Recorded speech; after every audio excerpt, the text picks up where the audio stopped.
Hey y'all, it's Natalie for A Cherry on Top Crafts, and this month for our design team YouTube Pop, our theme is creative chaos. Now I feel like my scrapbooking is usually pretty chaotic, but I'm pulling out all the stops on this one, guys. I really am.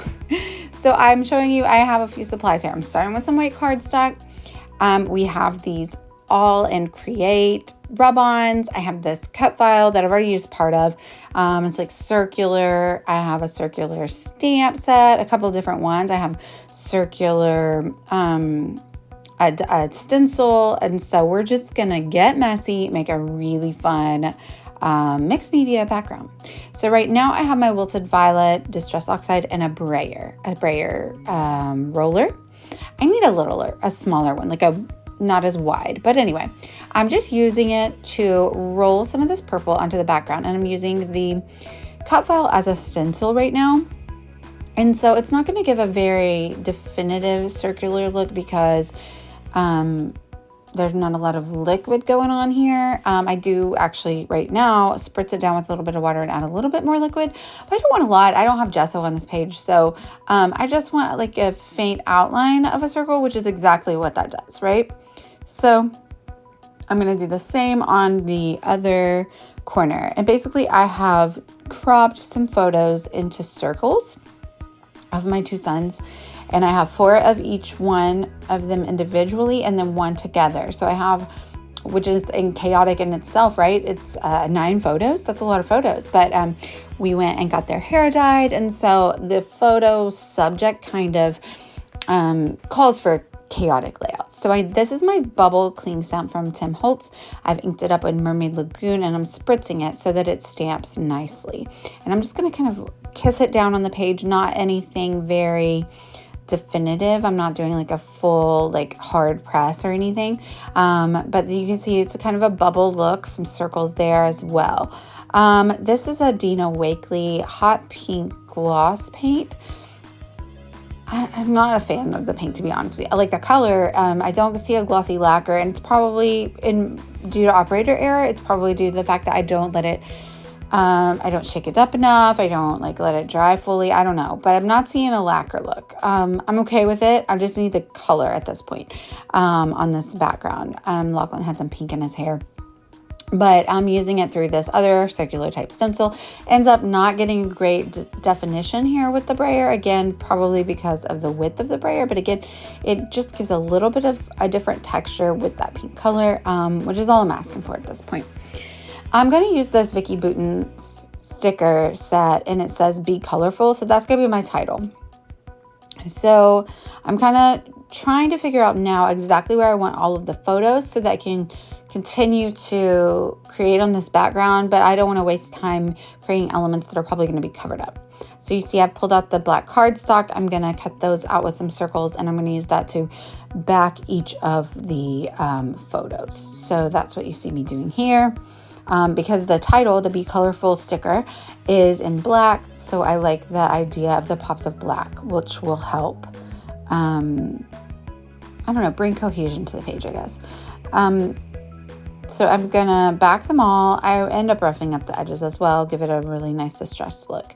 But I'm gonna show you, I kind of want that sticker, the like U and the L, to kind of go in that negative space above Lachlan's head there. So that's why I put the placement of the double photo, the 2 of them, over a little bit to the right. And then I'm going to overlap the 4 photos at the top of Lachlan and the different stages of getting his hair dyed, and then Heath down below as well. Yeah, it wasn't subtle. The hair's not subtle, and so the page isn't going to be subtle. And they asked for creative chaos, and I said, well, should I just show video of my craft room?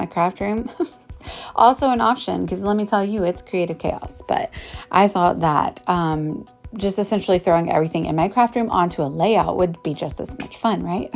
Here I am, I'm cutting out a few of the rub-ons that I want to use from that All in Create sheet. Not gonna lie, not as much love for these as I have for 49 at the Market. They didn't appear to rub on as beautifully as I typically expect from my rub-ons from 49 Market.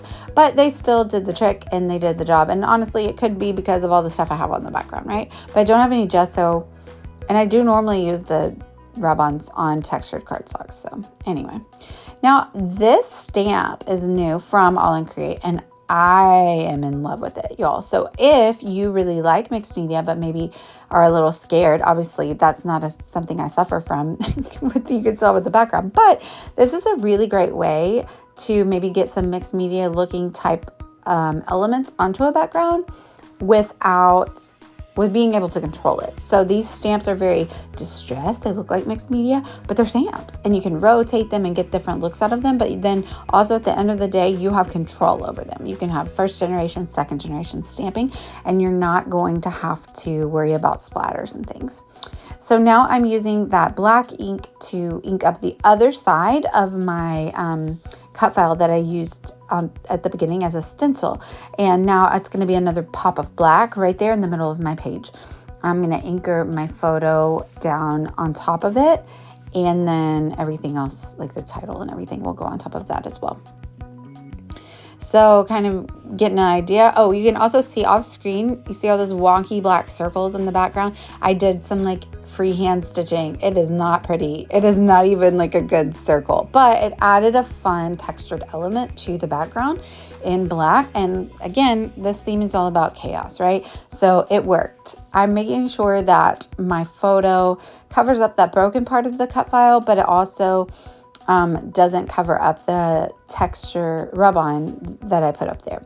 So I tucked in the broken part there. I did pop it up on some foam tape, so I'm going to add that same foam tape to the sticker. So I did use my powder tool to make the sticker not sticky, and then added the foam tape, and then you just add a little extra glue to glue it down on top of the photo. But there you can see where it overlaps, nestles into that photo really nicely, but it's also popped up in on the same level as the photo. So I did stick down 3 of each of the individual photos directly to the page, and now I'm using foam tape to pop up just the main like final photo of what the final product of their hair looked like on each for Lachlan and Heath at the top and the bottom. I'll take this chance to let you know that this is a hop. If you hop around and comment on all of the pages, on all of the videos, you will be entered for a chance to win store credit to a cherry on top. And I think that's a $25 gift card, which is really cool.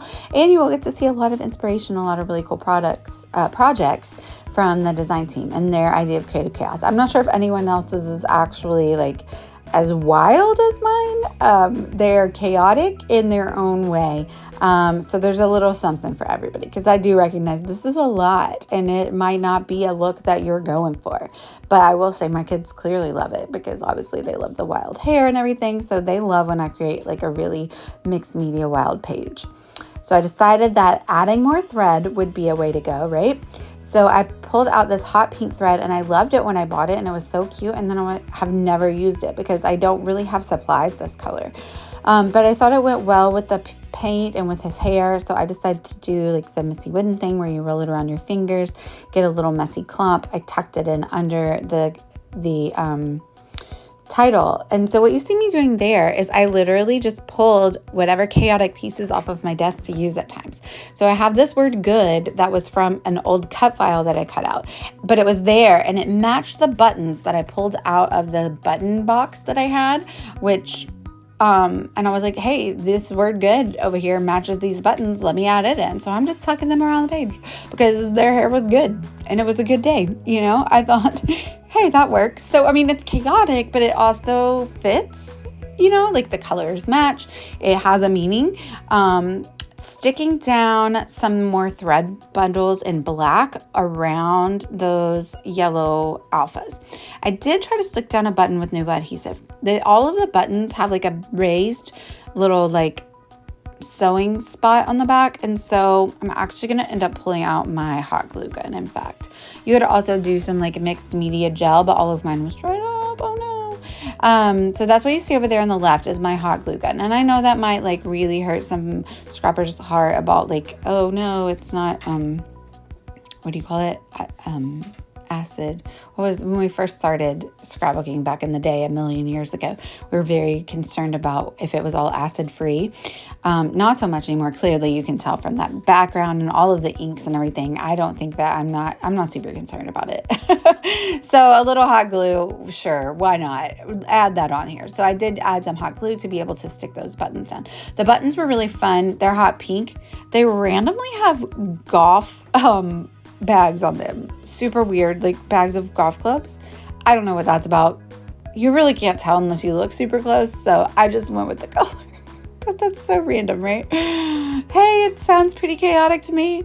I did want to add a few more pops of this orange because the rub-ons had orange and yellow. So I went through the Cool Boy Pebbles ephemera die pack and I picked out a few things. So I have the one little tiger that says wild. I have the the orange smiley over there on the right that you can see by Heath that has like the star eyes. So that's why I added a couple of those, just another pop of that color, and kind of, again, it's chaotic, but the elements are still the same when it comes to designing a page.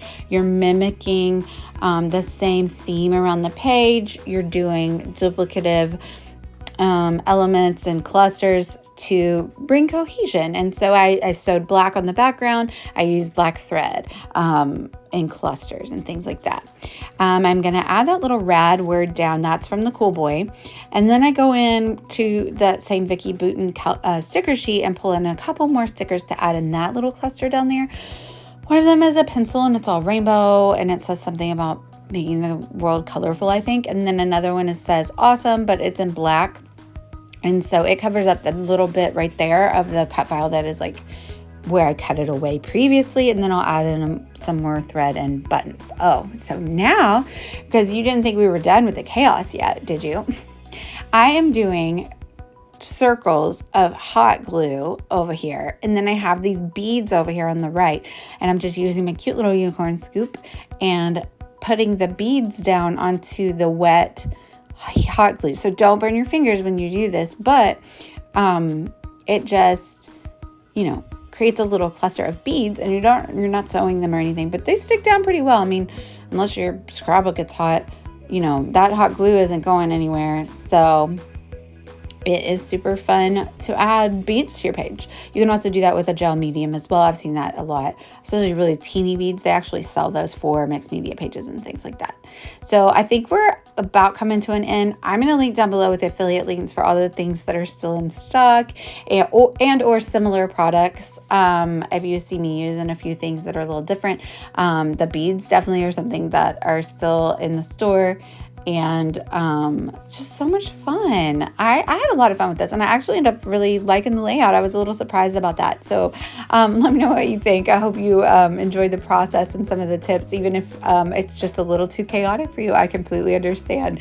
But it was a fun way to get this fun hair process for my boys documented. And I thank you guys so much for watching. Please like and subscribe. Bye, y'all.